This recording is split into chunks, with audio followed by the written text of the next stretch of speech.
আপনি কে? আপনি এই যে শুনছেন?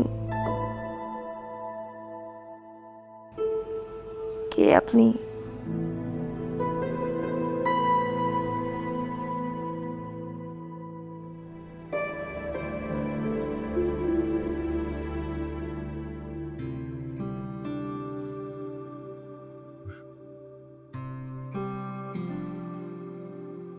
আমি রাহাত।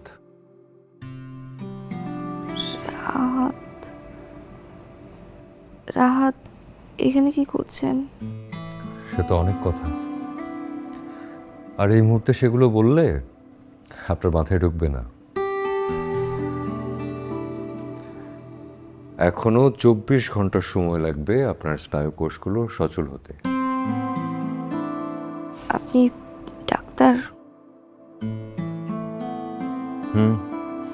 বলতে পারেন। মানে? মানে ডাক্তারি পড়েছি, কিন্তু প্র্যাকটিস করা হয়নি। এইসব ফার্মাসিউটিক্যালস, নানান ধরনের কর্পোরেশনস, এসবের চক্করে পড়ে গেছি।